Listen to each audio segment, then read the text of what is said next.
ika-5 anibersaryo ng patagumpay at mabiyayang pamamahala ng kapatid na Eduardo Manalo sa Iglesia ni Cristo sa buong mundo.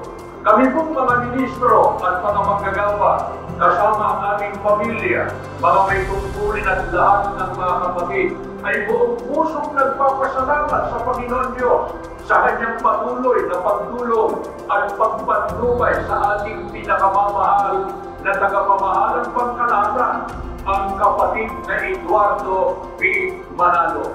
Maraming